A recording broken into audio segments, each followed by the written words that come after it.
कौन से क्लास ले रहा गुड हूँ सर? आफ्टरनून मैं ठीक लाइट है, मैं समझ गया। आज आप सर। वीडियो मैं भी नहीं। आज गुड आफ्टरनून सर। दे रहा हूँ, लैपटॉप नहीं गुड चल रहा। आफ्टरनून। तो मैं भी आज ऑडियो वीडियो दोनों बंद कर लेता इसे ऑन कर रहे हैं ना उसी? ऑडियो ऑन रहेगा, वीडियो हाँ ठीक है, जिसके पास प्रॉब्लम है सबके पास यही प्रॉब्लम है क्या? सर के अंदर किया था तो कॉम्प्लेक्स नंबर के क्वेश्चन, उसमें सर 7th क्वेश्चन नहीं हुआ और बाकी फिर उसमें 4 क्वेश्चन लोकस के थे, वो छोड़ दिया। उसके अलावा एक क्वेश्चन 7 नंबर वाला था, वो नहीं हुआ। कहाँ पे किया था, किस जगह? सर कॉम्प्लेक्स नंबर के। कहाँ पे? कहाँ पे मतलब? Set page. One. Yes sir, set 1। अच्छा, तो इसमें क्या तुम्हारे पास समस्या आ गई? क्या करना चाहिए सर इसके अंदर? सॉल्व करने को बोल रहा है, 1 को उधर लेके चले गए सर, फिर एक्स रेस। हाँ जी सर। 7 है ना? हाँ तो 7 रूट निकलेंगे ना? हाँ, निकलेंगे। तुम कान पकड़ेगा जोर से, उखाड़ लेगा अपना कान। पकड़ लिया सर। उखाड़ लो जोर से। अरे तुम, क्वेश्चन है, क्वेश्चन बहुत ही बेवकूफ टाइप, बकलोल टाइप का क्वेश्चन। यू नो बकलोल? What is the meaning of बकलोल? Yes sir. प्रियांशु, गाली होती है। बेवकूफ होती है, बेवकूफ। Yes sir. क्वेश्चन है, समझ गए? गाली क्या होगी? गाली तुमको देंगे? पागल हो गया? बच्चे को गाली दिया जाता है, अपने बच्चे को? हाँ? है भाई, तुम्हारा तो एकदम out of the box thinking रहता है हमेशा। है भाई, वीडियो ऑन करो कुछ लोग, तभी शुरू करेंगे, नहीं तो नहीं शुरू करेंगे।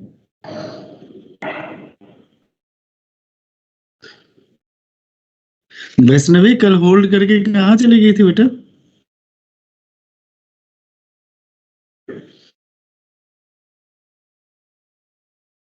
हाँ,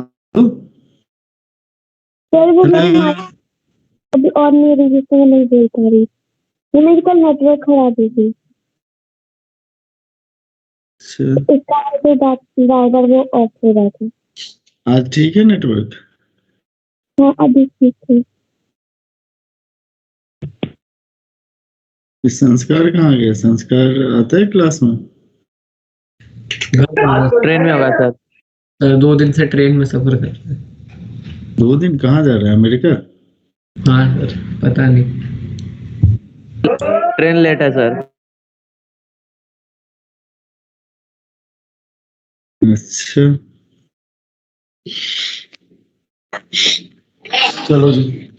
तो क्वेश्चन बहुत ही सिंपल है। क्या है बेटा? X raise to the power 7 plus x raise to the power 4 plus x cube plus 1 is equal to. Factorise कर लेते हैं। हाँ? लो, आया समझ में? मानस, आ गया सर। इसका क्या हो गया? 1 alpha alpha square. Alpha square. हो गया। Alpha alpha square alpha cube.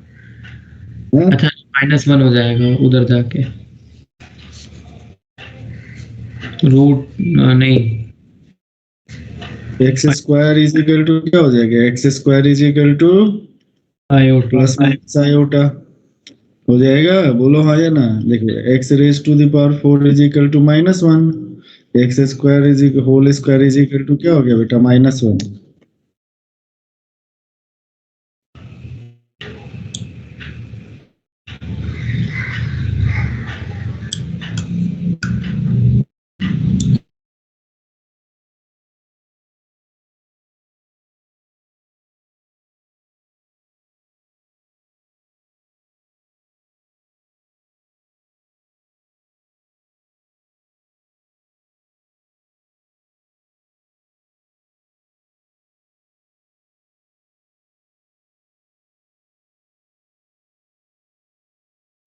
Sorry?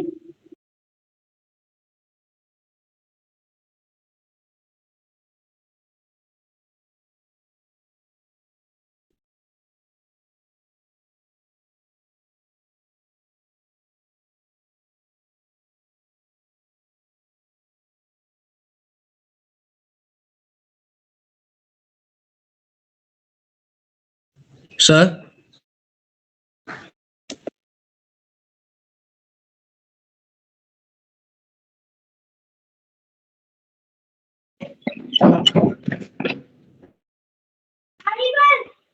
Hello, आवाज आ रही है बेटा? Yes, sir. यस सर आ रही है। तो क्या हो गया? X square is equal to -1। तो क्या हो गया? X square whole square is equal to -1 है। तो x square is equal to क्या हो गया? Plus minus iota. X is equal to क्या हो गया? प्लस माइनस रूट आयोटा और plus minus root under minus iota. अब इसका तुम्हें क्या करना है? स्क्वायर रूट निकालना है। तो कितने रूट्स हो गए? एक हो गया, 1 हो गया, -1 रूट 3 अपॉन 2। और तीसरा क्या हो गया? -1 प्लस रूट 3 आयोटा अपॉन 2। और क्या हो गया? Plus minus root iota. Calculate कर लेना, plus minus root minus iota.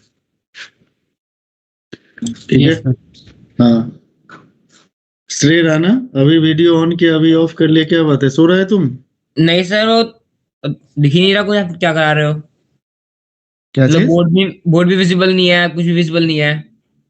Sir आपका बोर्ड शेयर नहीं हो रहा। सर आपकी वीडियो ऐसे ही रुक गई, बस पॉज हो रखी है। क्या बात सर कर? स्क्रीन विजिबल नहीं है। क्या बात कर रहे हो? अब विजिबल है? नहीं सर, आपकी वीडियो पॉज है अभी भी। मेरी वीडियो पॉज है? हाँ सर। क्या बात कर रहे सर, yes. मैं झूठ थोड़ा ना बोलूंगा आपसे। हो? अभी ऑन हुआ? No sir. No sir. ऐसे मत करो यार। सही में नहीं है सर। रुको 1 मिनट, तो 1 मिनट रुको। फिर से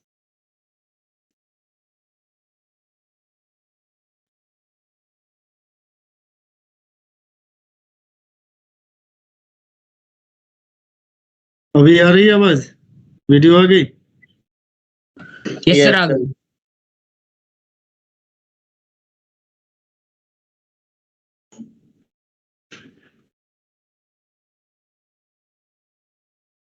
स्क्रीन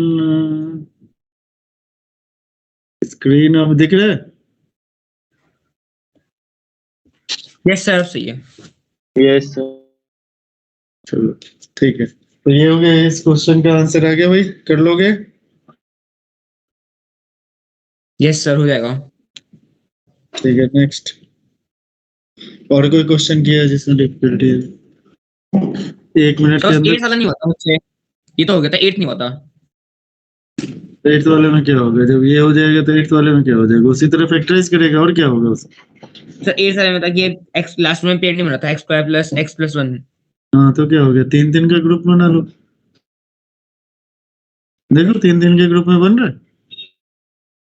सर अनइवन है ना ऑलरेडी पहले वाले में। दिमाग पूरा दही खा गए हो क्या? दिमाग बेच के खा गए? मैंने कहा 3 3 के ट्रिपलेट बना लो। बना लिया ट्रिपलेट? तो yes x sir. To the power 4 आ गया, तो x square plus x plus 1। अब यहाँ पे आ गया। अच्छा ये अच्छा एक्स क्यूब भी है। 2 2 4 2 6 1 7 7 दे दिया। अच्छा, ये तो बड़ा मजेदार हो गया।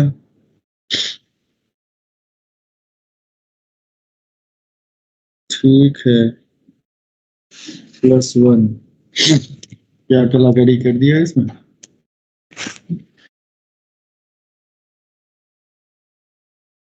x to the power 6 plus x to the power 5 plus x to the power 4 plus x cube plus x plus 1 is equal to 0। अच्छा, दोनों तरफ x -1 से मल्टीप्लाई कर दें?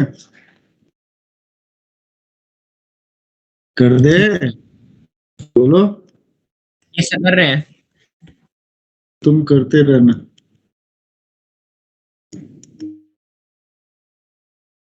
जीरो, ये एक अननेसेसरी एडिशनल रूट है। x to the power 7 minus 1 is equal to 0, x is equal to 1 raised to the power 1 by 7, 1 हो गया, अल्फा स्क्वायर, कहाँ तक आ गया, alpha raise to the power 6, alpha raise to the power 6 तक। ठीक है, 1 वाला तो नहीं लोगे, ये तो जबरदस्ती की हो ना, इसको हटा दो तो क्या हो गया, e raise to the power iota, कितना हो गया, 2 pi by 7, e raise to the power iota. आ रहा है समझ में कि नहीं आ रहा है भाई? ये सर आ रहा है। Pi by 7, e raise to the power iota 8 pi by 7, e raised to the power iota 10 pi by 7, e raised to the power iota 12 pi by 7, e raised to the power iota, क्या हो गया जल्दी से बोलो? हाँ बस 12 pi by 7 तक ही जाएगा ना, 14 pi से रिपीट करें तो इतने रूट हो गए। सर आपको इसका एक्सपेंशन कैसे होता है? मतलब x minus 1 और x raised to power 7 minus 1 raised to power 7 is equal to 0। ये मुझे पता नहीं कहाँ से पता चला, मेरे को तो जीपी दिख गया, तुम्हें तो नहीं दिखा होगा। मुझे तो ज्योमेट्रिक प्रोग्रेशन दिख दिया, 1 + x + x square + x cube + x raise to the power up to x raise to the power 6, ये ज्योमेट्रिक प्रोग्रेशन है। ज्योमेट्रिक प्रोग्रेशन का सम होता है x raise to the power 7 - 1, 7 terms है, अपॉन क्या हो जाएगा, x - 1, तो x तो 1 के इक्वल है नहीं, 1 पे 0 होगा नहीं, इसलिए राइट हैंड साइड में ले जाके 0 कर देंगे, तो 1 को हटा देंगे क्योंकि, बस इतना ही है। Okay sir.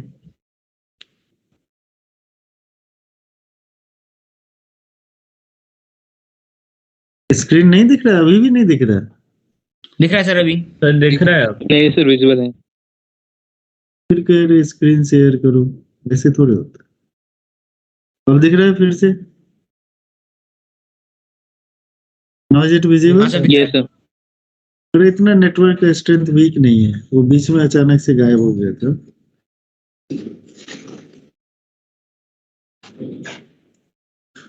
टू 200 Mbps की स्पीड है, सेंटर से ज्यादा स्पीड है बेटा, ठीक है, तो यहाँ पे नहीं, यहाँ पे दिक्कत नहीं। हो गया, चले आगे। हो गया सर। डॉट ऐसे पूछ रहे हैं जैसे टाइम पास कर रहे हैं, मतलब आओ आप आराम से सर टाइम पास करते हैं, है ना? मतलब डॉट पूछ रहे हो कि टाइम पास कर रहे हो, पता ही नहीं चल रहा, फटाफट फटाफट फटाफट डॉट पूछते, डॉट में बताते इसमें ये क्या, वो क्या, वो क्या, वो क्या, वो क्या, आप बता दो। चलो ज्योमेट्री आज से जो है लिख दो, वेरी इंपॉर्टेंट। यहाँ से जो है ना, यहाँ से अगर कुछ भी मिस किया तो समझ ले कि सब सत्यानाश हो जाएगा, क्योंकि ये जो है पूरा चैप्टर ऑब्जर्वेशन का है। देखो, geometry of a complex number,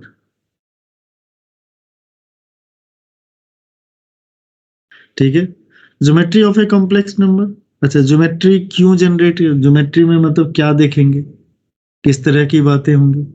जब हम ज्योमेट्री की बात करते हैं तो पॉइंट, लाइन, सेगमेंट, रे, लाइन, यही सब आता है, ट्रायंगल, सर्कल, रेक्टेंगल, यही सब आता है ना। तो जब हम ज्योमेट्री की बात करते हैं, geometry of a complex number मतलब क्या है कि कॉम्प्लेक्स नंबर कोई है, अगर z is a complex number, तो कॉम्प्लेक्स नंबर आर्गेन प्लेन, यानी वहां पे क्या चाहिए, ज्योमेट्री ऑफ कॉम्प्लेक्स नंबर, यानी हम लोग कोऑर्डिनेट ज्योमेट्री से इसको लिंक करेंगे, ठीक है। किससे लिंक करेंगे? कोऑर्डिनेट ज्योमेट्री से। कोऑर्डिनेट ज्योमेट्री में क्या होता है कि अगर मान लो हमारे पास कोऑर्डिनेट ज्योमेट्री में एक्स एक्सिस, वाई एक्सिस होता है, तो आर्गेन प्लेन में क्या होता है, real axis and imaginary axis. You know about it, you know about it, मतलब इसमें बहुत ज्यादा 3, 5, 13 नहीं है, ठीक है ना, एकदम सीधा सीधा स्ट्रेट फॉरवर्ड है कि हम लोग क्या करते हैं, ये कोऑर्डिनेट ज्योमेट्री में ये जो एक्सिस होते थे, एक्स एक्सिस और वाई एक्सिस जो हम लोग बोलते थे, हम लोग उसको अब क्या कह देते हैं, real axis and imaginary axis. कौन सा एक्सिस कह देते हैं?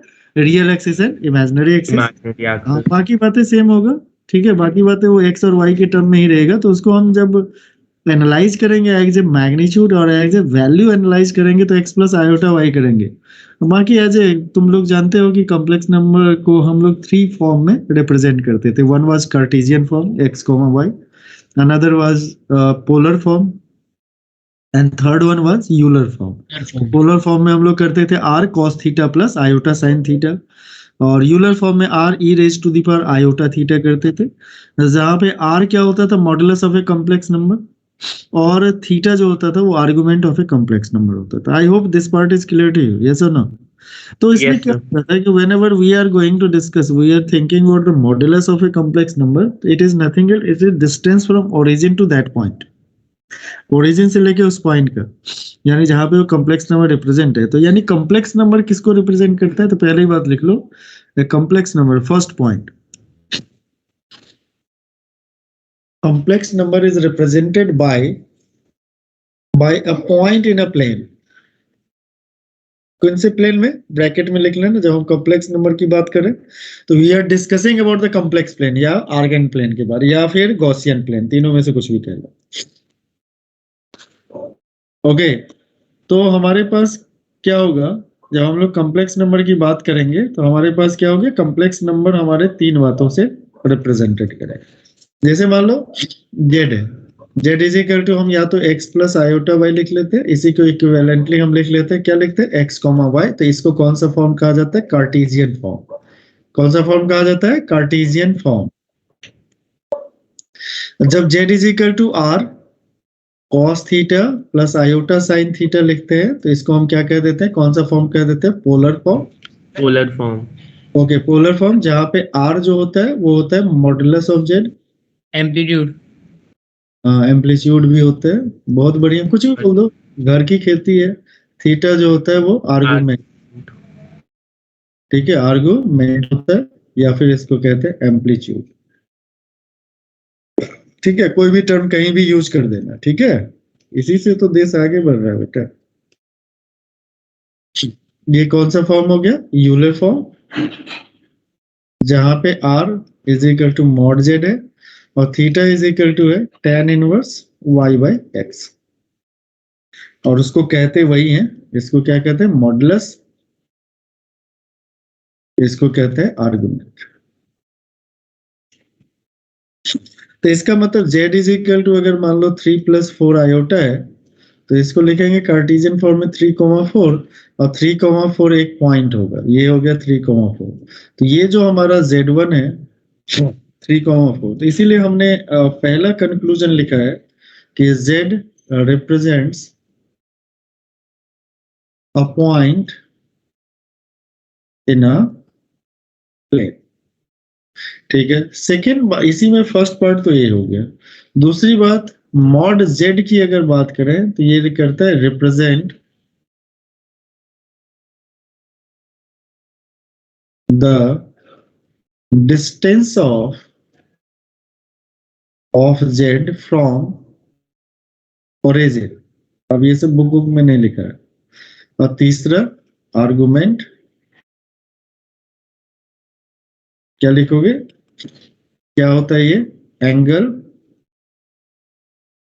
Between positive real axis and OZ.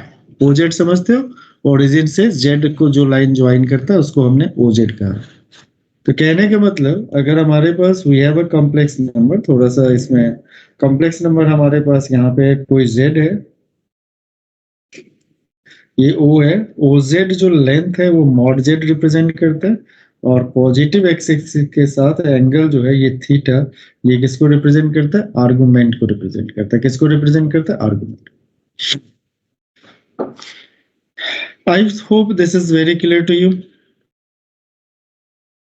Yes sir. Sir एक सेकंड नोट करने दो।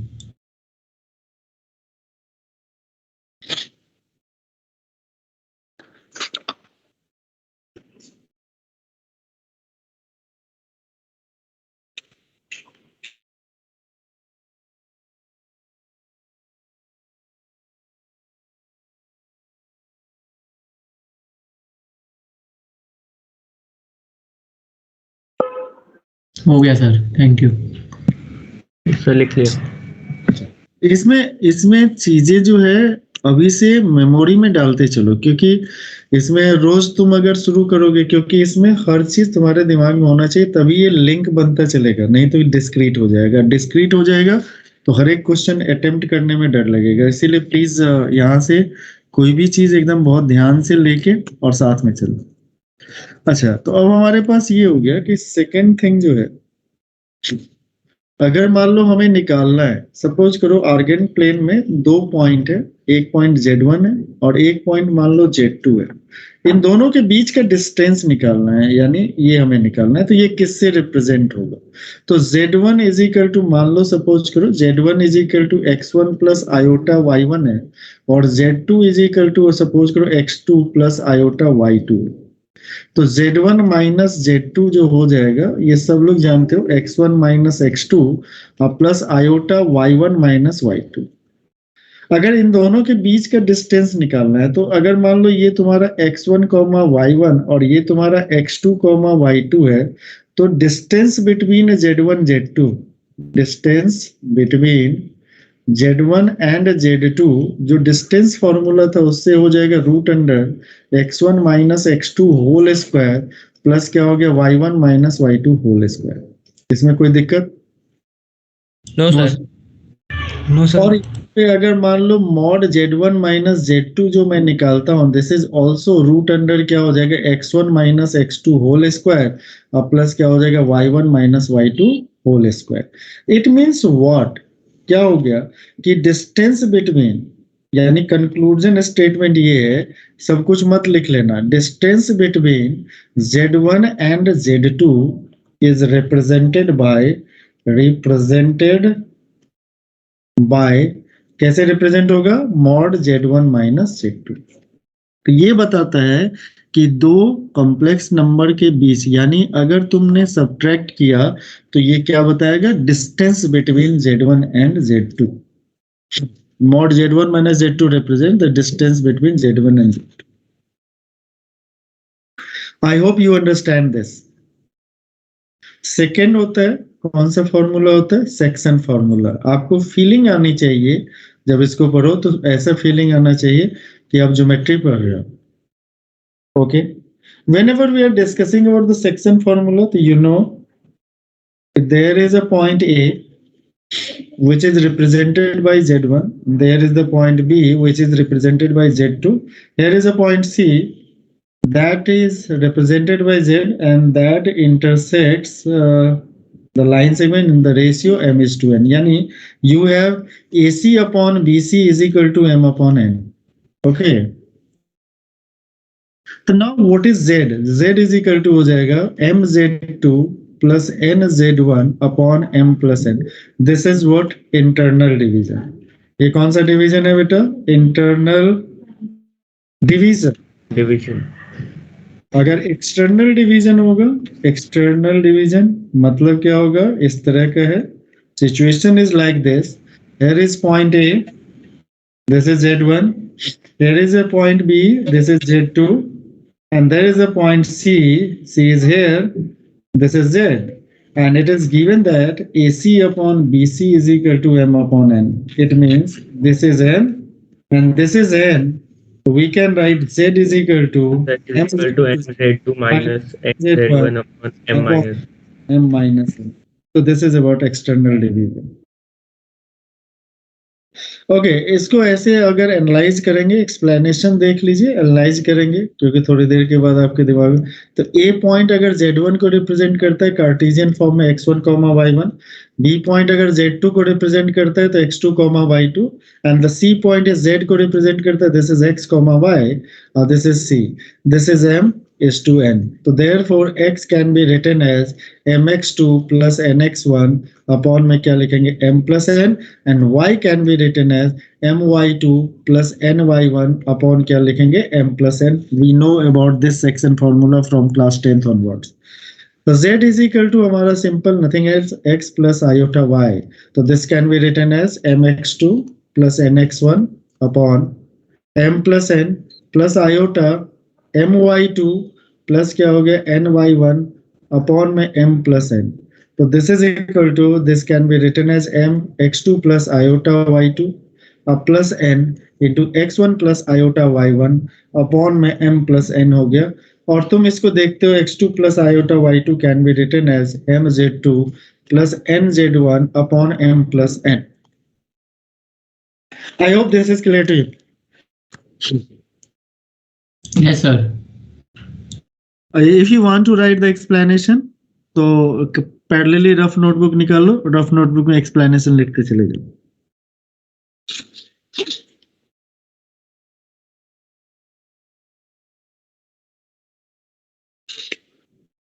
हो जाए तो बता देना।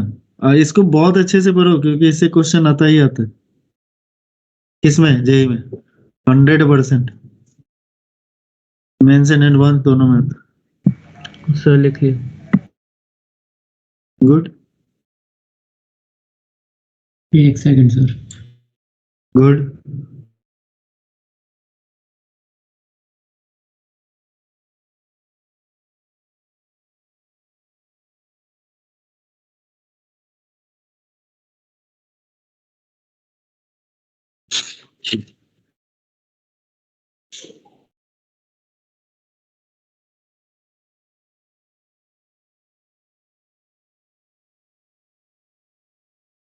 Now there is an open-ended question.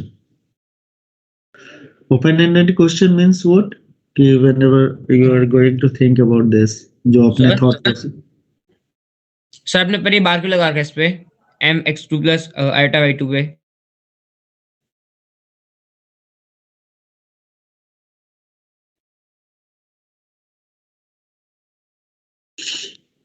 इस आदमी को कोई समझाएगा? ये आदमी पूरी तरीके से दिमागहीन हो चुका है।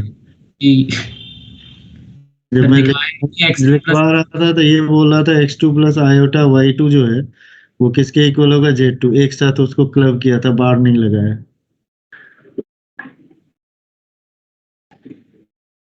दिमाग ककड़ी के खेत पे रहता है।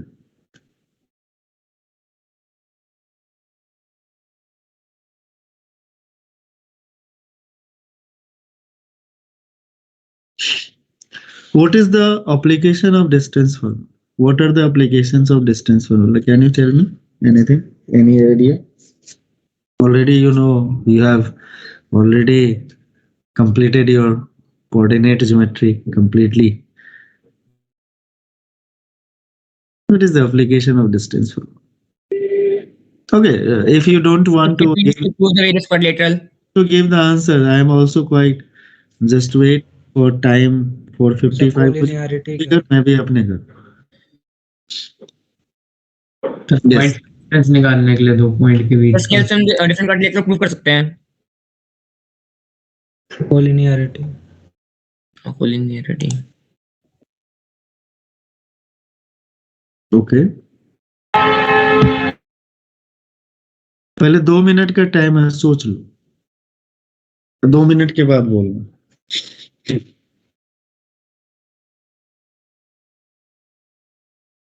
जब मैं बोलूं तब बोलना। पहले 2 मिनट सोच लो डिस्टेंस फार्मूला का एप्लीकेशन क्या है।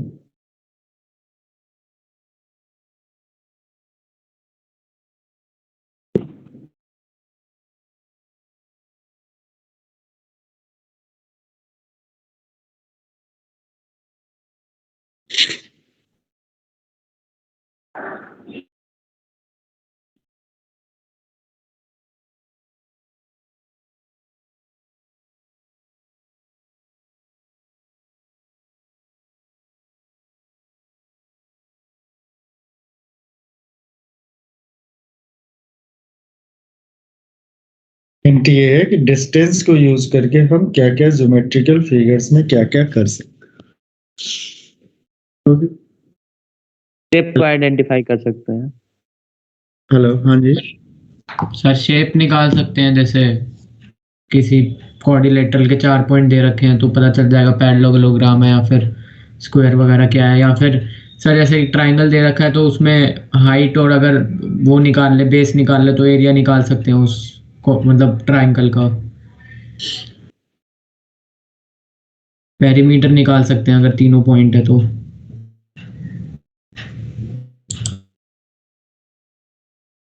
मैंने बस हिंट दिया था, मैंने पूछा नहीं था। जब तक 2 मिनट नहीं होगा मैं कोई आंसर नहीं सुनूंगा।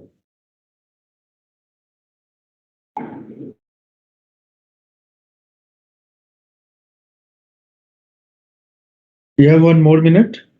You just think about it. Distance formula से हम लोग क्या क्या चीजें निकाल सकते हैं। क्या क्या कौन कौन से ज्योमेट्रिकल फिगर्स किस किस के बारे में हम लोग बात कर सकते हैं, बस ये this is the question, try to think it.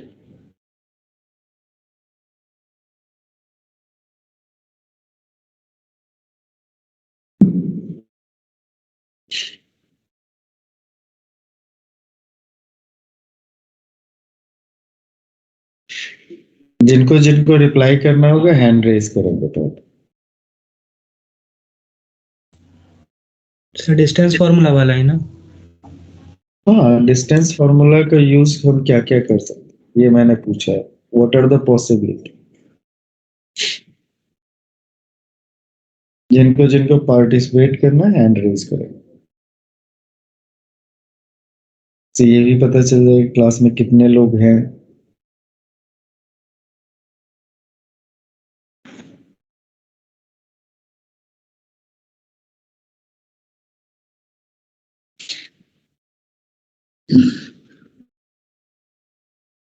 Okay, your time start now. Shreya Sharma. Sir Pythagoras theorem prove कर सकते हैं डिस्टेंस फार्मूला से। ठीक है, पाइथागोरस थ्योरम। ठीक है, प्रूफ करो तो। सर डिस्टेंस निकाल लेंगे ए बी और ए सी के बीच में x1 y1 लेट करके कोऑर्डिनेट्स को। कैसे पता चलेगा दोनों स्क्वायर का सम इक्वल होगा? दोनों के स्क्वायर का सम तीसरे के इक्वल होगा। ऐसे पाइथागोरस थ्योरम प्रूफ कैसे होगा? हमें जहां तक पता है कि पाइथागोरस थ्योरम प्रूफ करने के लिए हम लोग ज्योमेट्री का यूज लेते थे, यूक्लिडियन ज्योमेट्री। मुझे तो ये मालूम है। ठीक है, पाइथागोरस थ्योरम प्रूफ कर सकते। आप तब तक सोच के बताना कैसे, मुझे तो नहीं पता। ठीक है, आप बताओ। और पाइथागोरस थ्योरम प्रूफ कर सकते हो? हो गया, चलिए आपका खत्म। हर्ष? सर हमें इसके अगर कोई दो पॉइंट है वो लाइन वो कोलिनियर है वो शेप यानी वो बता सकते हैं। 2 पॉइंट्स ऑलवेज कोलिनियर होते हैं। 2 तो पॉइंट्स मतलब 3 पॉइंट्स अगर हो। 2 कैसे 3 में बदल गया? जो आपने बोला, जो बोल सर दो से ज्यादा कितने भी पॉइंट्स हो वो कोलिनियर है यानी वो बता सकते हैं। उसके बाद कैसे बताएंगे वो? सर अगर कोई भी हम 2-3 पॉइंट सर एक लाइन में अगर मान लो 3 पॉइंट है अगर उसमें हाँ बोलो ना। उस पूरी लाइन का जो डिस्टेंस है वो दोनों पॉइंट मतलब जो 3 पॉइंट है लाइन का डिस्टेंस इनफाइनाइट होता है। लाइन उन 3 वो जो पहले और तीसरे पॉइंट में जो distance. Line is a geometrical figure that has infinite length. मैंने तो यही सीखा था, लाइन का डिस्टेंस तो होता ही नहीं। लाइन सेगमेंट का होगा। नहीं, रिप्लाई नहीं, बीच में नहीं टपकना है। ओके, सबको बराबर मौका मिलेगा तभी तो मजा आएगा। तो जैसे 3 पॉइंट है उनमें से किसी भी 2 पॉइंट का जो डिस्टेंस होगा वो बाकी 2 पॉइंट के जो भी डिस्टेंस आएगा उसका सम के इक्वल होगा तो कोलिनियर। हाँ, 1 पॉइंट और क्या सोचा आपने? बस सर उसके बाद उसका शेप डिफाइन मतलब शेप बता सकते हैं अगर हमें कुछ चीजें पता हो तो। शेप क्या बताएंगे? जैसे तो सर जैसे मतलब कि जैसे एक ट्रायंगल है अगर हाँ उससे वो इक्विलेटरल ट्रायंगल है। जब हमें पता ही है कि वो ट्रायंगल है तो उसका शेप क्या बताएंगे? शेप तो तो मतलब ट्रायंगल, शेप किस टाइप का वो मतलब ट्रायंगल किस टाइप का है? उसको शेप कहते हैं। नहीं बहुत बढ़िया। यानी दूसरा जो निकल के आ गया, टाइप्स ऑफ ट्रायंगल बता सकते हैं। किस किस टाइप के ट्रायंगल बता सकते हैं? सर इक्विलेटरल है, आइसोसेलेस या फिर स्केलिंग। सर उसके बाद वो जो शेप है वो पैरेललोग्राम। ऑब्ट्यूज एंगल ट्रायंगल बता सकते हैं? क्या सर? ऑब्ट्यूज एंगल ट्रायंगल बता सकते हैं? एक्यूट एंगल ऑब्ट्यूस एंगल बोला मैंने, एक्यूट एंगल नहीं बोला, ऑब्ट्यूस बोला। ऑब्ट्यूस से एक्यूट सुनाई देता है, ऑब्ट्यूस कब से एक्यूट होने लगा? हाँ सर निकाल सकते हैं इसको। आपसे नहीं पूछा है, जबरदस्ती इंटरफेयर ना करें, है ना? ओके, 1 by 1 आ रहे हैं भाई, अगला नंबर आप ही सर का। मुझे नहीं पता ये वाला, मतलब कि निकाल सकते हैं नहीं निकाल सकते। राइट एंगल ट्रायंगल निकाल सकते हैं? यस, अगर दो साइड की लेंथ पता हो तो पाइथागोरस थ्योरम लगा के, तो दो साइड की लेंथ पता हो? मतलब दो साइड का जो भी मतलब जितना उसका जो भी लेंथ है। इसमें कोई भी मैथमेटिकल टर्म जो तुम स्टेटमेंट बोल रहे हो, उसमें कोई भी मैथमेटिकल जिसका जो जितना पता हो, जिसका जो कौन है, बोलने भी नहीं आता है, पढ़ते नहीं हो, बुक रीड नहीं करते हो तुम लोग, जिसका जो उसका वो।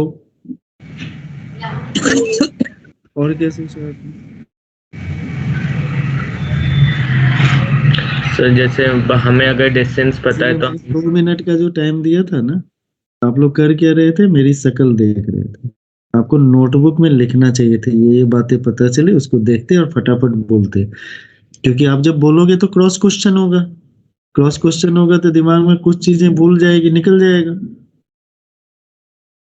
है ना? तो आगे आइंदा से ध्यान रखना, 2 मिनट के टाइम दिए तो लिखना है। हाँ जी, श्री राणा। सर मेरा एक यस और सर। पॉइंट है। बस रुक जाओ, हो गया। हर्ष आनंद रुक जाओ, श्री राणा। सर वो ऑप्टिमाइजिंग वाला बताना है पहले। नहीं, तुम्हें लगता है उसको प्रूफ कर सकते तो यू कैन। हाँ सर कर सकते हैं, मतलब अगर डिस्टेंस फॉर्मूला से प्रूफ नहीं कर सकते, लेकिन मतलब स्लोप निकाल के कर सकते हैं उनका। हमने क्या पूछा question? What was the question? Question था कि डिस्टेंस फॉर्मूला की हेल्प से क्या हम प्रूफ कर सकते हैं कि कोई ट्रायंगल ऑब्वियस होगा, या हमने क्या क्वेश्चन क्या कहा था, किस पे सोचने के लिए कहा था? डिस्टेंस फॉर्मूला के ऊपर सोचने का बोलता। हाँ, बस उतने ही पे बात करें ना, उतने पे बात करें, ऑब्ट्यूस ऐसा एंगल नहीं होगा सर। तो बस खत्म, नहीं होगा, इतना ही आंसर है। हाँ, इसके सिवा और क्या सोचा, क्या यूज है distance formula? Sir distance formula का यूज रहता है कि मतलब different different coordinate different polygons के मतलब पैरामीटर प्रूफ कर सकते हैं। फॉर एग्जांपल कौन सा पॉलीगॉन रेगुलर होगा, रेगुलर होगा, या फिर पॉलीगॉन, पॉलीगॉन का पेरीमीटर प्रूफ कर सकते हैं। मतलब उसका पॉलीगॉन मीटर प्रूफ। उसका पैरामीटर कहा था मैंने, पेरीमीटर नहीं।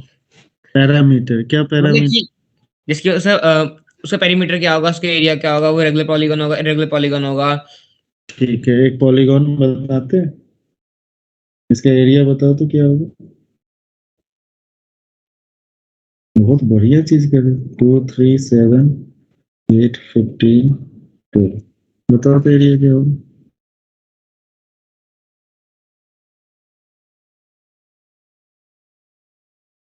सर डिस्टेंस फॉर्मूला की बात की ना, तो आप पहले कोऑर्डिनेट तो दो मुझे। हाँ तो कोऑर्डिनेट तो दे दिया, तो कोऑर्डिनेट से ही तो डिस्टेंस लिखा हुआ है। सर एक्चुअल कोऑर्डिनेट दो ना, मतलब वर्टिसेस के कोऑर्डिनेट दे दो ना, मैं निकाल दूंगा एरिया।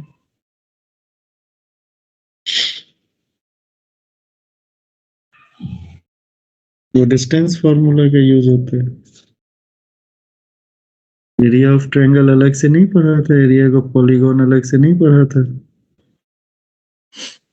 डिस्टेंस फार्मूला का यूज होता है।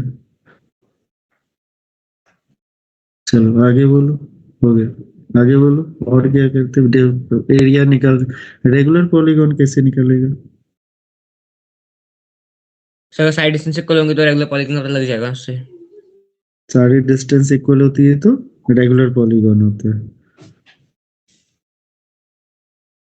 यही तो होता है।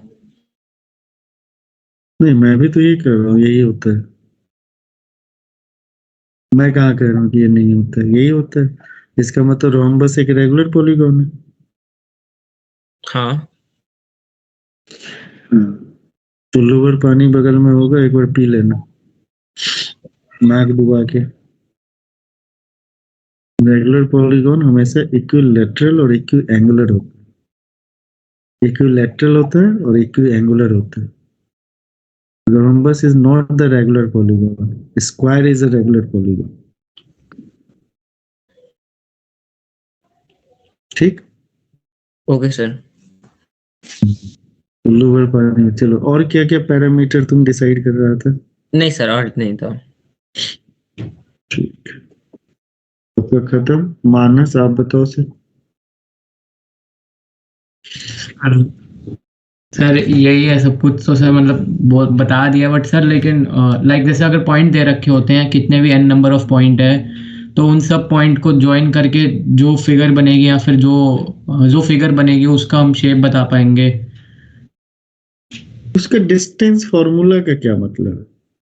उसे डिस्टेंस फॉर्मूला के स्पेसिफिक यूज क्या हो रहा है, ये इंपॉर्टेंट है ना। उसमें डिस्टेंस फॉर्मूला, अगर 5 पॉइंट हम वैसे भी ज्वाइन कर ले, हमें डिस्टेंस फॉर्मूला नहीं है, स्केल लेके ज्वाइन कर देंगे तो पॉलीगॉन नहीं बता पाएंगे। बता पाएंगे सर। इसमें स्पेसिफिकली डिस्टेंस फॉर्मूला का क्या यूज है? बहुत बहुत बहुत ही मतलब टू द पॉइंट क्वेश्चन। ठीक है, एक जैसे उस बच्चे ने कहा कोलिनियर पॉइंट्स के बारे में बता सकते हैं। 3 पॉइंट्स है, तीनों के म्यूचुअल डिस्टेंसेस निकाल लेंगे। मान लो एबीसी 3 पॉइंट है, एबी निकाल लेंगे, बीसी निकाल लेंगे, सीए निकाल लेंगे। अगर किसी भी दो का सम अगर तीसरे के इक्वल है तो इसका मतलब तीनों पॉइंट्स कोलिनियर होगा। अगर इक्वल नहीं है तो कोलिनियर नहीं होगा। उसने दूसरा बताया टाइप्स ऑफ ट्रायंगल। तो कह रहे types of triangle, if we know about the vertices of the triangle then we can easily decide what are the different types of triangle according to the side. पहली बात, according to the side, according to the side we will decide। according to the side हम क्या decide करते हैं? according to the side length। तो distance formula हमें help क्या करेगा? लेंथ निकालने। तो लेंथ से ये बता सकता है कि all 3 sides are equal, equilateral triangle, any 2 sides are equal, isosceles triangle, all sides are different, scalene triangle.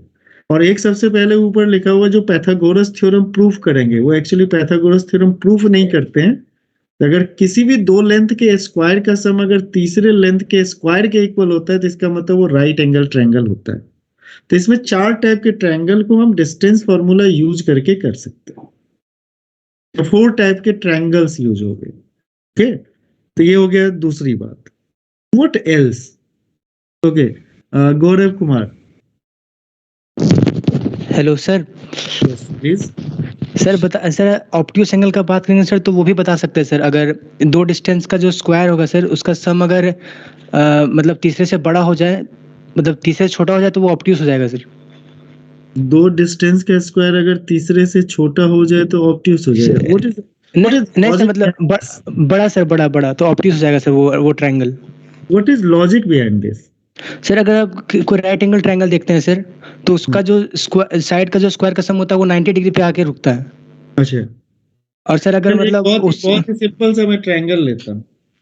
इस यस ट्रायंगल का नाम सुना है? 3 3 3। कौन सा ट्रायंगल है? इक्विलैटरल। किसी भी दो का स्क्वायर करो, क्या तीसरे से बड़ा नहीं है?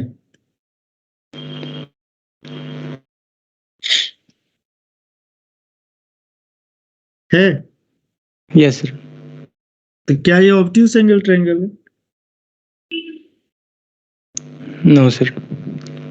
ऑब्ट्यूस एंगल ट्रायंगल के लिए specifically we just emphasis on the angle. ठीक है, एंगल पे एम्फेसिस करना है। ओके, तो जब हम एंगल पे एम्फेसिस करेंगे तब जाके बात। सर जैसे यहाँ पे देखते हैं सर कि अगर दो साइड जो है सर, वो जितना मतलब एक्सपैंड करता है सर, थर्ड साइड का लेंथ उतना ज्यादा बढ़ते जाता है। Who will decide? Who will decide this thing? Angle sir. आपके पास तीनों जो पॉइंट है, आप कैसे डिसाइड करोगे कि कौन सा वो दो पॉइंट है, दो साइड कौन सा है? Who will decide this thing? Angle decide करेगा सर। एंगल है ना। ऑब्ट्यूस एंगल के लिए क्या होना चाहिए? क्या डेफिनेशन कह रहा है? आप देखो, राइट एंगल ट्रायंगल तुम्हारा इसलिए डिस्कस हो गया क्योंकि वहां पे converse of Pythagoras theorem use हुआ। Yes sir. ठीक है ना, इसीलिए हम डिसाइड करते हैं। चलो, एनीथिंग एल्स सर या फिर सर हम लोग अगर रेक्टेंगल प्रूफ करना चाहें सर, तो डायगोनल का लेंथ बराबर कर सकते हैं सर। अच्छा, डायगोनल का लेंथ बराबर कर देंगे तो रेक्टेंगल हो जाएगा। Yes sir, rectangle. किसी भी दो और डायगोनल का लेंथ बराबर कर देंगे तो रेक्टेंगल हो जाएगा। फिर एक बार सोच ले। नहीं सर अगर स्क्वायर और रेक्टेंगल दोनों हो सकता है, लेकिन अब फिर हम साइड का भी लेंथ देखेंगे सर। नहीं, चल मान लो स्क्वायर हमेशा हो सकता है, स्क्वायर हमेशा नहीं होगा सर। फिर देखो तो तुम सर रेक्टेंगल हमेशा हो सकता है सर, अगर डायगोनल इक्वल है तो रेक्टेंगल हमेशा हो सकता है, पर स्क्वायर हमेशा नहीं होगा।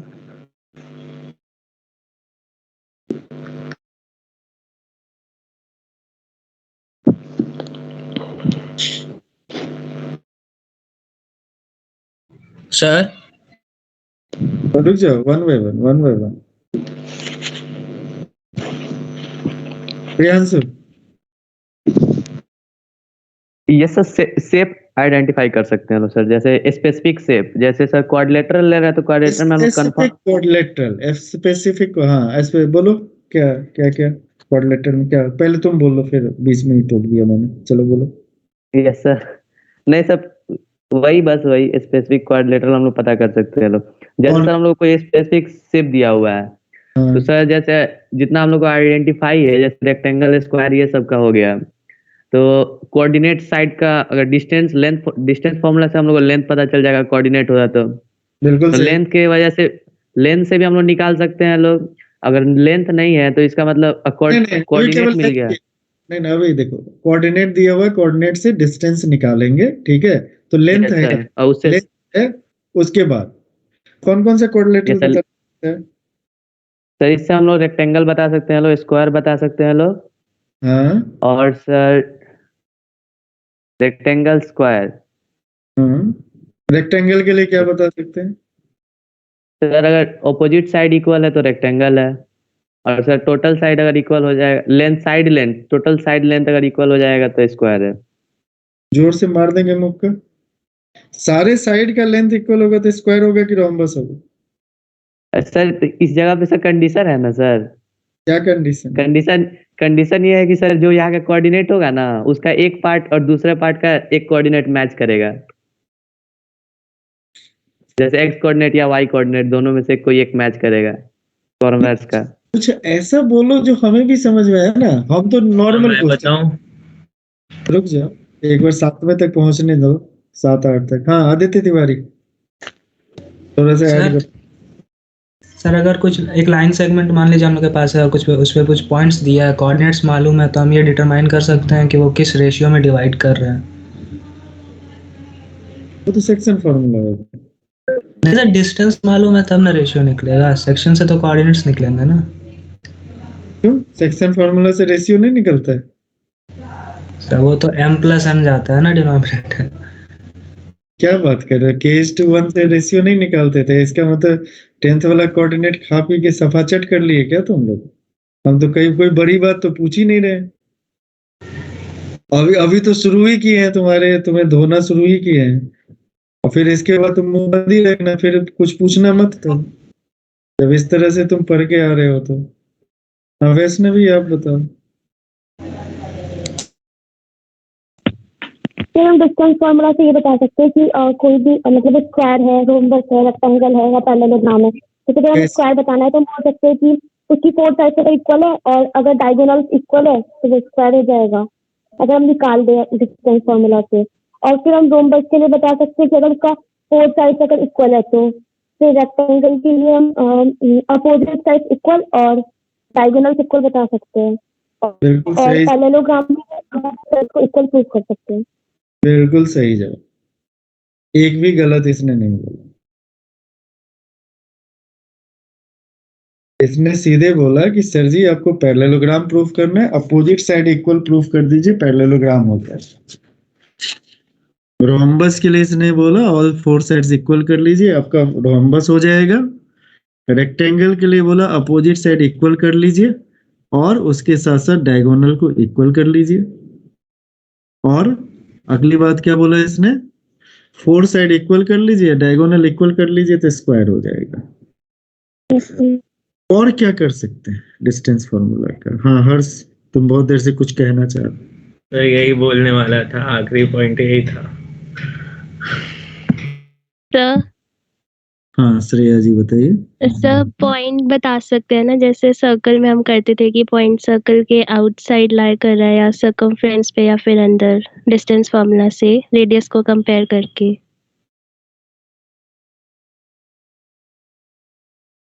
ओके कर सकते हैं, बिल्कुल सही जवाब। और क्या कर सकते हैं? तो अगर हमें डिस्टेंस पता है, आज का क्लास यही है। सर अगर हमें डिस्टेंस पता है और एक पॉइंट का एक कोऑर्डिनेट नहीं पता, तो हम उससे कोऑर्डिनेट भी निकाल सकते हैं। किससे? सर मान लो जैसे हमारे पास 2 पॉइंट है और एक पॉइंट का हमें एक कोऑर्डिनेट नहीं पता, तो अगर हमें डिस्टेंस पता है तो वो कोऑर्डिनेट। एक पॉइंट क्या है? सर एक पॉइंट का वो एक कोऑर्डिनेट, तो वो मतलब लोकेशन क्या है? लोकेशन सो कोई भी 2 पॉइंट हो सकते हैं, मतलब कि अगर हमें उन दोनों पॉइंट की डिस्टेंस पता है और एक पॉइंट का हमें एक कोऑर्डिनेट नहीं पता और बाकी तीनों कोऑर्डिनेट पता है उन दोनों पॉइंट के, तो हम निकाल सकते हैं वो कोऑर्डिनेट। अच्छा, मतलब डिस्टेंस पता है, मतलब अब आगे क्वेश्चन पे। हाँ ठीक है, बहुत बढ़िया, ये कर सकते हैं। और बताइए।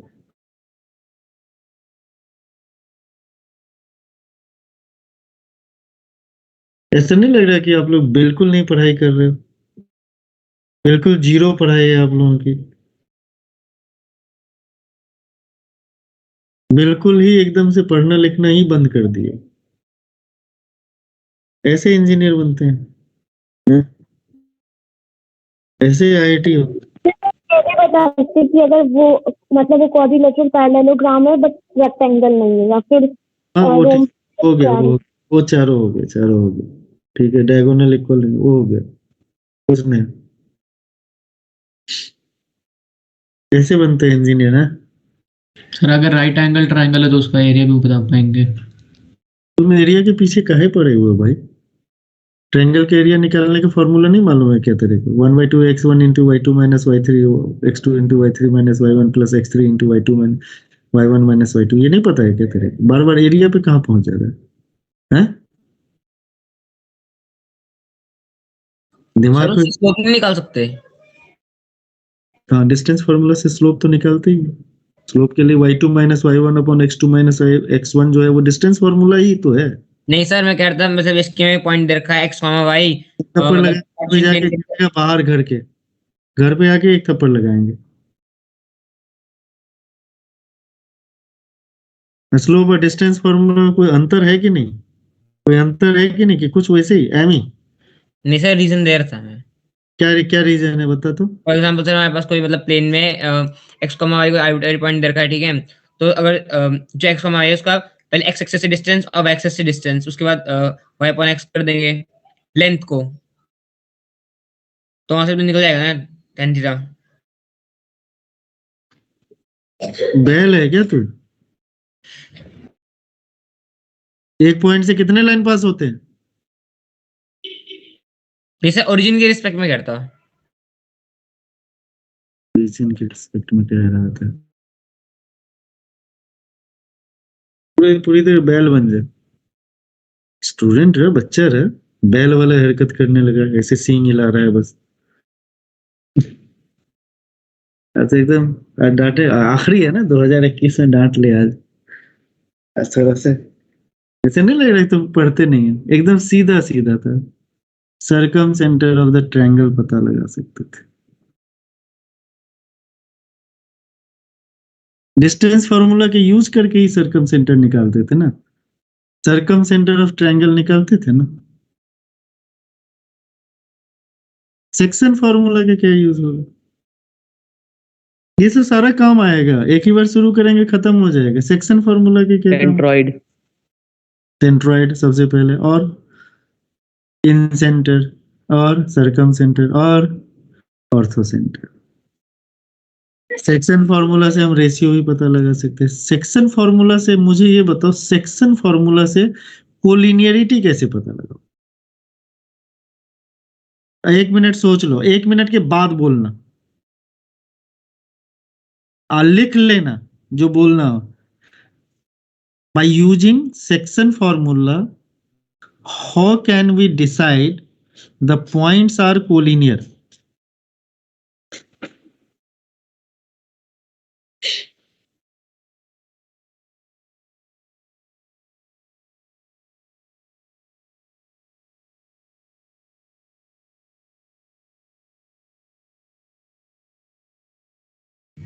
सर हो गया। 1 मिनट हो जाएगा तो मैं आपको खुद बोलने का मौका दे दूंगा, डोंट वरी।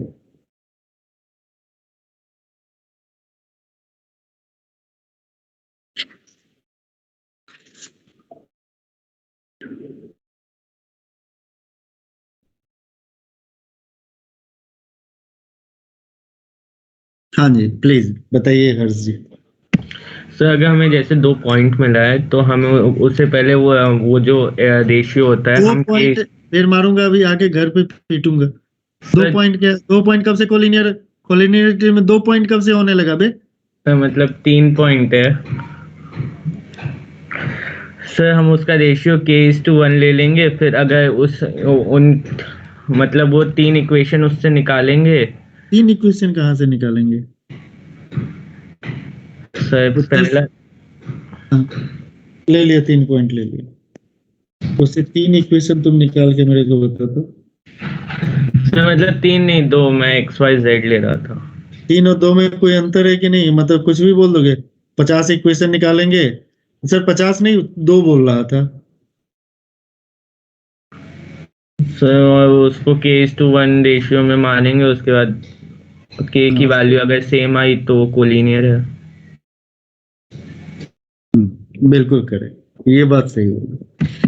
अब इसमें क्या कहा इसने, इसको k:1 सपोज करेंगे, x2 इज इक्वल टू हो जाएगा kx3 अपॉन क्या हो जाएगा, kx3 प्लस x1 अपॉन क्या हो जाएगा, k+1, और y2 इज इक्वल टू हो जाएगा ky3 plus y1 upon k+1। अगर इस दोनों को सिंप्लीफाई करने के बाद अगर हमारा k का वैल्यू सेम आता है, यानी मान लो सपोज करो यहाँ पे k इज इक्वल टू 4 आए, यहाँ भी k इज इक्वल टू 4 आता है, तो इसका मतलब पॉइंट्स कोलिनियर है। अगर k का वैल्यू डिस्टिंक्ट आएगा तो पॉइंट्स क्या है, नॉन कोलिनियर। सेक्शन फॉर्मूला के यूज करके पैरेललोग्राम को कैसे प्रूफ करते हैं? कोई 4 पॉइंट्स, फिर मारूंगा भी एक थप्पड़। एकदम चुपचाप होके सुनो, 30 सेकेंड से लेके 1 मिनट सोचेंगे और फिर आंसर बोलेंगे, बराबर नहीं करेंगे। ओके, अब ध्यान से सुनो। मैंने कहा कि मेरे को 4 वर्टिसेस दिए हुए हैं, ठीक है, 4 पॉइंट्स दिए हुए। These are the vertices of a parallelogram. ABCD 4 point दिया हुआ है, these are the vertices of a parallelogram. इसमें हम एक तो डिस्टेंस फॉर्मूला यूज करके करेंगे, AB is equal to CD, AD is equal to BC। अब मैंने क्वेश्चन ये पूछा, सेक्शन फॉर्मूला का यूज करके हम लोग पैरेललोग्राम कैसे प्रूफ करेंगे? 30 सेकेंड के बाद जब मैं कहूं तब आंसर देना, सोच लो, लिख लो।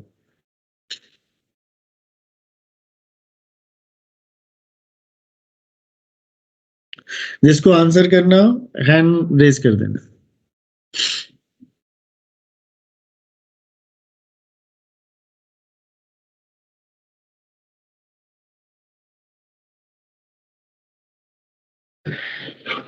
हाँ जी, आप बोल सकते हो।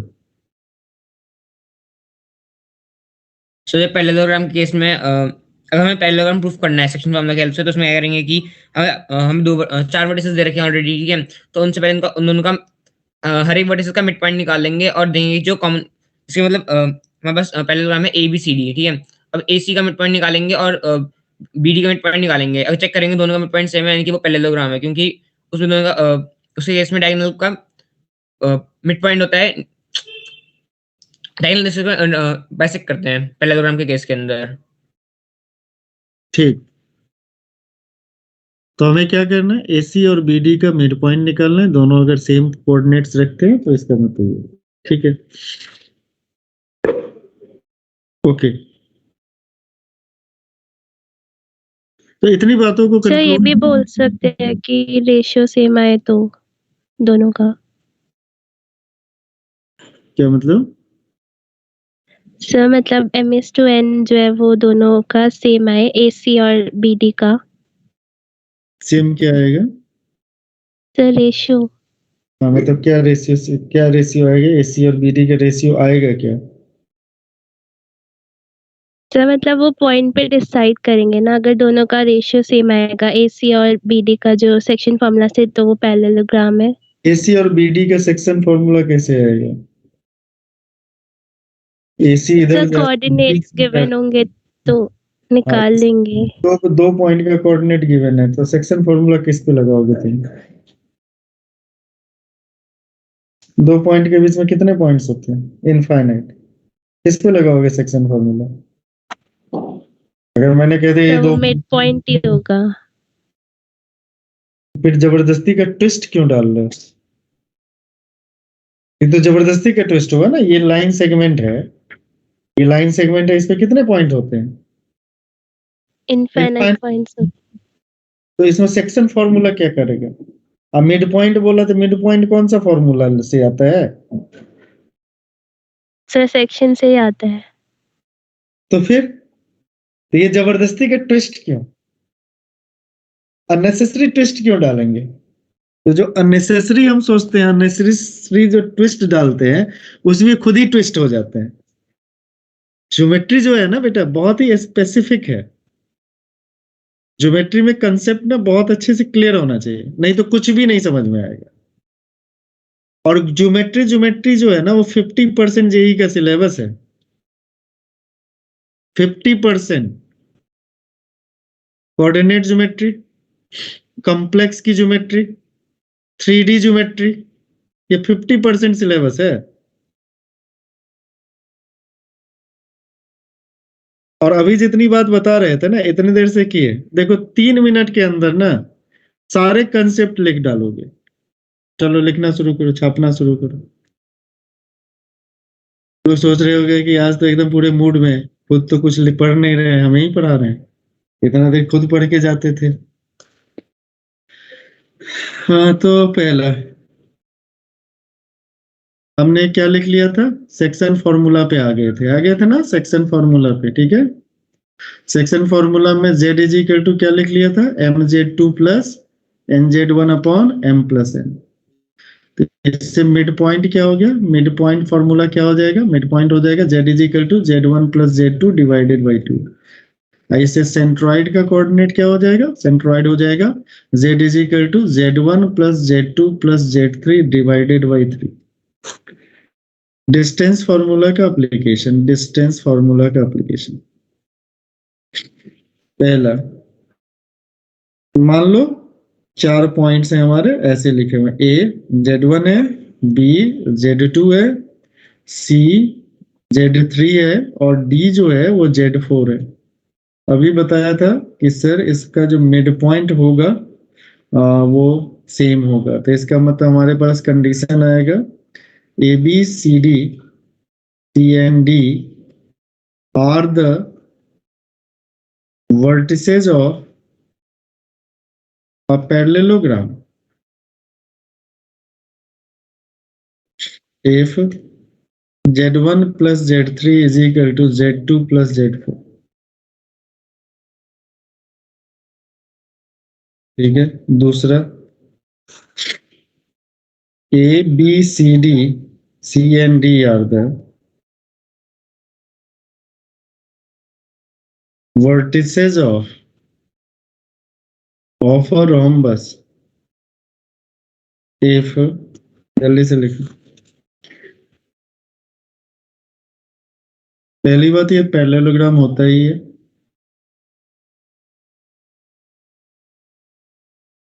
पहला कंडीशन, इसमें A condition, B condition, mod Z1 minus Z2 is equal to mod Z1 minus Z3। कोई भी पैरेललोग्राम अगर है, उसके अगर 2 कंसेक्यूटिव साइड आपस में इक्वल है, तो इसका मतलब इट इज अ रोम्बस। तीसरी बात, A, B, C and D are the vertices of a rectangle if Z1 plus Z3 is equal to Z2 plus Z4। यानी पैरेललोग्राम होना चाहिए, कोई भी पैरेललोग्राम अगर है, ठीक है, अगर उसके डायगोनल इक्वल होते हैं तो इसका मतलब rhombus and Z1 minus Z3 is equal to mod Z2 minus Z4। चौथी बात आ रहा है समझ में ना? ABCD are the vertices of a square if A condition है Z1 plus Z3 is equal to Z2 plus Z4। दूसरा condition है mod Z1 minus Z3 is equal to mod Z2 minus Z4। और तीसरा condition हो गया mod Z1 minus Z2 is equal to mod Z1 minus Z4। ये हो गया mid point of diagonals are same. ये हो गया length of diagonals are equal. और तीसरा हो गया consecutive sides are equal. I don't think so इसमें समझने में कोई आपको दिक्कत होगा। सर सेकंड पॉइंट का बी पार्ट क्या लिखा है आपने? कुछ तो लिखा ही होगा। mod Z1 minus Z2 is equal to mod Z1 minus Z4। उसने कुछ तो लिखा ही होगा। तो कॉन्जुगेटिव साइड लिखनी थी ना। वो भी लिख लो।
हाँ जी बेटा, कंसेक्यूटिव साइड्स इक्वल होगा, है ना?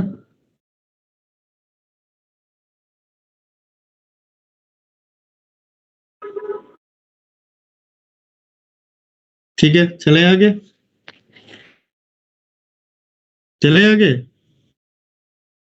अच्छा, अब मुझे थोड़ा सा एक बार जानकारी दी। तुम लोगों को एलिप्स का डेफिनेशन पता है?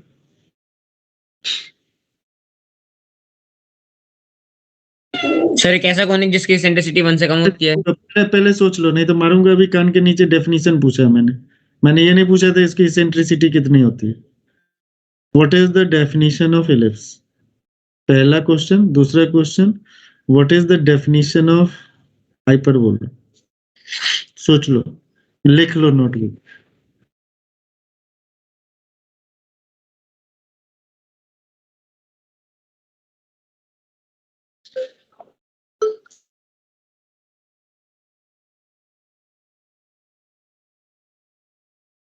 Sir, the sum of distance of 2 points from foci is equal to the major axis ellipse में। और सर हाइपरबोला में डिफरेंस आता है।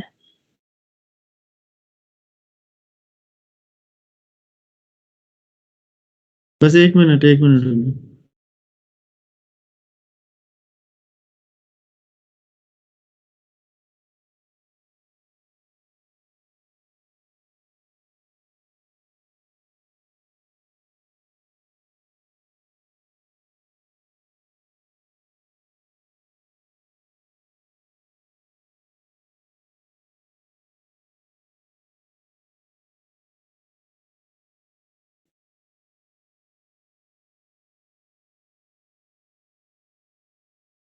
हाँ श्रेया क्या कह रही थी जी बताइए। Sir, the sum of distance of 2 points from foci is equal to major axis.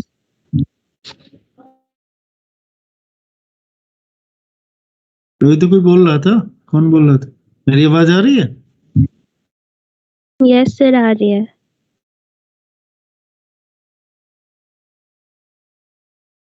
बोलो। सर मैं बोल रही थी एलिप्स के केस में the sum of distance of 2 points from foci is equal to the length of major axis. ठीक है, और सर हाइपरबोला में उसका डिफरेंस आता है। हाइपरबोला में उसका डिफरेंस है। ठीक है, चलो अच्छी बात है। हाँ डिफरेंस होता है, तो वो क्या होता है, वो किसके इक्वल होता है? लेंथ ऑफ मेजर एक्सिस के इक्वल होता है। और हाइपरबोला के केस में किसके इक्वल होता है? ट्रांसवर्स एक्सिस के। ठीक है, तो ज्योमेट्री वाला आपका जितना ही स्ट्रांग रहेगा, आगे की चीजें लोकस वाले क्वेश्चन वैसे समझ लेंगे। तो नेक्स्ट क्लास में आज हम लोग इतना ही करेंगे, इससे ज्यादा नहीं करेंगे। इतने तक सारे क्वेश्चन कर लीजिएगा। नेक्स्ट क्लास से हम लोग rotation and special locus, straight line, circle, इतनी बातें करनी है। बस थोड़ा सा डिस्कस कर लेते हैं। इसका मतलब ये हुआ कि मॉडुलस, अगर हमें मान लो कोई मॉडुलस है और मॉडुलस हमें क्या देगा? लेंथ देगा। मॉडुलस क्या देगा? लेंथ देगा। और आर्गुमेंट क्या देता है? एंगल देता है। ठीक है, तो जब हम एंगल कहीं पे एंगल के बारे में सोचेंगे, अभी से सोच के रखो, जहां पे एंगल निकालने की सोचेंगे तो कॉम्प्लेक्स नंबर में हम किसकी हेल्प लेंगे? आर्गुमेंट की हेल्प लेंगे। किसकी हेल्प लेंगे? आर्गुमेंट की। जहां पे हम डिस्टेंस निकालने की सोचेंगे, वहां पे हम किसकी हेल्प लेंगे? मॉडुलस की हेल्प। किसकी हेल्प लेंगे? मॉडुलस की। ठीक है, तो इसको सोचते हुए हमें रखना है। और आखिरी मौका है, मॉडुलस और आर्गुमेंट एक बार कायदे से रिवाइज कर लेना, क्योंकि हम डायरेक्ट उसमें एप्लीकेशन पार्ट की बात करेंगे। तो मॉडुलस और आर्गुमेंट, तो इसमें इस चीज को यूज करने के लिए हम लोग rotation of a complex number का यूज करेंगे। किसका यूज करेंगे बेटा? Rotation of a complex number. तो एक कॉम्प्लेक्स नंबर है, उसको रोटेट करना है। तो रोटेशन जो होगा उसमें अभी ओवरव्यू ले लेते हैं केवल, मतलब आज पढ़ेंगे नहीं। रोटेशन जो होगा, रोटेशन हम किसी चीज को दो तरीके से कर सकते हैं। ये कर सकते हैं एंटी क्लॉकवाइज या फिर क्लॉकवाइज डायरेक्शन। ठीक है, पहली बात ये। और क्या चेंजेस आ सकता है? चेंजेस ये आ सकता है, अबाउट ओरिजिन कर सकते हैं, यानी ओरिजिन के अबाउट कर सकते हैं, ओरिजिन से ज्वाइन करके, या फिर किसी और पॉइंट के अबाउट कर सकते हैं। ठीक है, अच्छा तीसरी बात क्या कर सकते हैं सर? रोटेट करने के बाद हो सकता है कि उसका लेंथ हम या तो सेम रखें और या फिर उसका लेंथ बदल दें।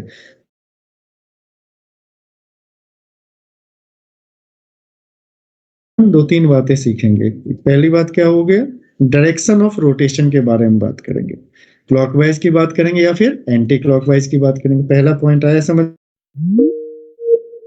Of complex number about origin, origin के अबाउट में बात करेंगे। और तीसरी बात जो है हमारे पास, रोटेशन ऑफ कॉम्प्लेक्स नंबर जो हम करेंगे अबाउट ए पॉइंट।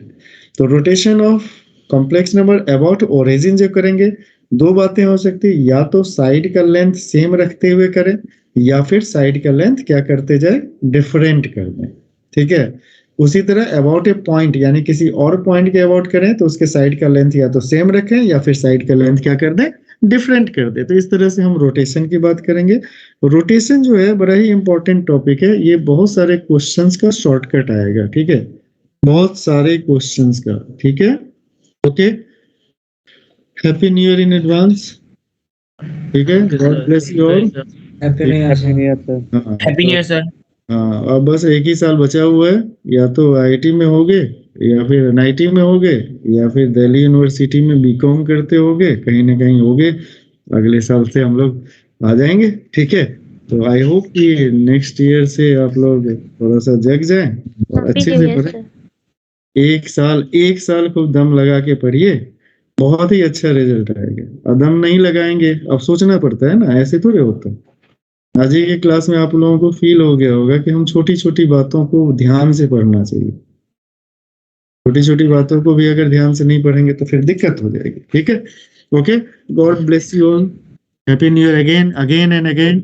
ठीक है, आखिरी बार मैंने बोल दिया, बाद में मत बोलना। ठीक है, देखो इसीलिए हम बहुत पॉजिटिवली तुम लोग कहते हैं पॉजिटिव एनर्जी के साथ बैठो और ऐसे ही वीडियो ऑफ करके रखो, नए साल में और भी वीडियो ऑफ करके रखो, वीडियो ऑन करो, अच्छी फीलिंग आएगी। क्लासरूम का देखो सिचुएशन क्या है, ऑनलाइन होगा कि ऑफलाइन होगा अपन को तो नहीं पता, नहीं पता, और ये अपने हाथ में है भी नहीं। अपने हाथ में होता है, मान लो हम लोग सेंटर पे होते तो कहते चुपके से आ जा, ठीक है, लेकिन अपने हाथ में भी नहीं है और अभी सिचुएशन भी अलाउ नहीं कर रहा है, ठीक है। तो हेल्थ तो सबसे पहले है, ऐसे सिचुएशन में करना चाहिए, लेकिन जब इस सिचुएशन से अब 2 साल से जूझ रहे हो तुम लोग, तो 2 साल में पढ़ाई का इतना लॉस कर चुके हो, तो आगे भी लॉस करोगे तो फिर दिक्कत हो जाएगी। ये कोई बहाना अब नहीं रहा ना, ये नॉर्मल हो गया ना।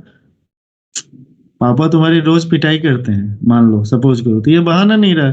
घर आओ, सर झुकाओ, पिट जाओ, फिर चले जाओ, बैठ जाओ, तो उसके बाद वो नॉर्मल हो जाता है, नॉर्मल रूटीन में हो जाता है। घर में आपको जो सबसे कम डांटता होगा उससे ज्यादा डर लगता होगा, और जो रोज डांटते होंगे उनका नॉर्मल डांट हो गया होगा, अरे अभी तो फिर से ऐसे ही यार, है ना। तो ये नॉर्मल होता है। तो अब कोरोना हमारे लिए एक नॉर्मल सिचुएशन हो गया, ऑफलाइन ऑनलाइन एक नॉर्मल सिचुएशन हो गया। हम आज ऑनलाइन में बैठे हैं, पता चला कल सुबह में मैसेज है ऑफलाइन आ सकते हैं, पता चला ऑफलाइन में बैठे हुए थे, क्लास के अंदर ही मैसेज आ गया कि कल से भैया नहीं आना है। तो कुछ भी सिचुएशन हो सकता है, तो इसीलिए हमें इसके लिए प्रिपेयर होना है। कनेक्टिविटी इशू अब आई डोंट थिंक सो कि रखना चाहिए, हर बंदे को रखना चाहिए। मंथली हम भी 1000 रुपए खर्चे कर रहे हैं, पता नहीं कब ऑफलाइन हो जाए। तो इसमें ये पार्ट एंड पार्सल हो गया, हमारे लाइफ का ये पार्ट हो गया।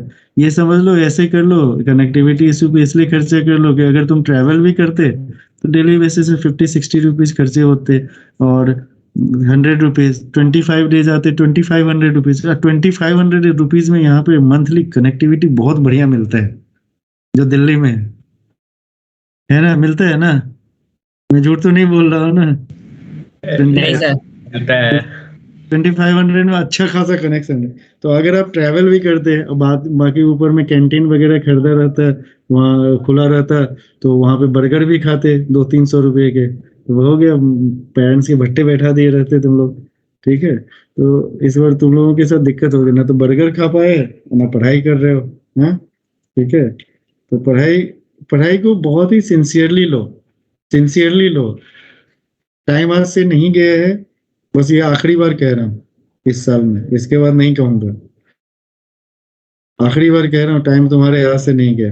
अभी भी दम लगा के पढ़ो, दिक्कत आएगी शुरुआत में, 2-3 महीने दिक्कत आएगी, 2-3 महीने के बाद सब नॉर्मल लगेगा, सब कुछ समझ में आएगा। कोई बड़ी चीज नहीं है, IIT जो जेई क्वालिफाई करना, जेई में क्वालिफाई करना बड़ी चीज नहीं है उनके लिए जो पढ़ाई करते हैं। जो पढ़ाई नहीं करते उनको कोई टेंशन ही नहीं है। There are different options in India. Anybody can do anything. There are many options you can see whenever you just I think अपने घर से बाहर थोड़ा सा बगल में झाँकोगे, you see the different options on the road. One of the someone is passing through I think traveling with Mercedes. Someone is pulling rickshaw. You can observe everything.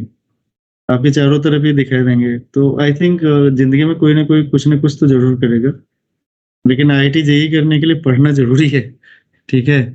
और पढ़ना ही नहीं, कंटिन्यूस पढ़ना जरूरी है, ऑब्जर्वेशन जरूरी है, एनालिसिस जरूरी है। केवल पढ़ने से ही कुछ नहीं होगा, है ना।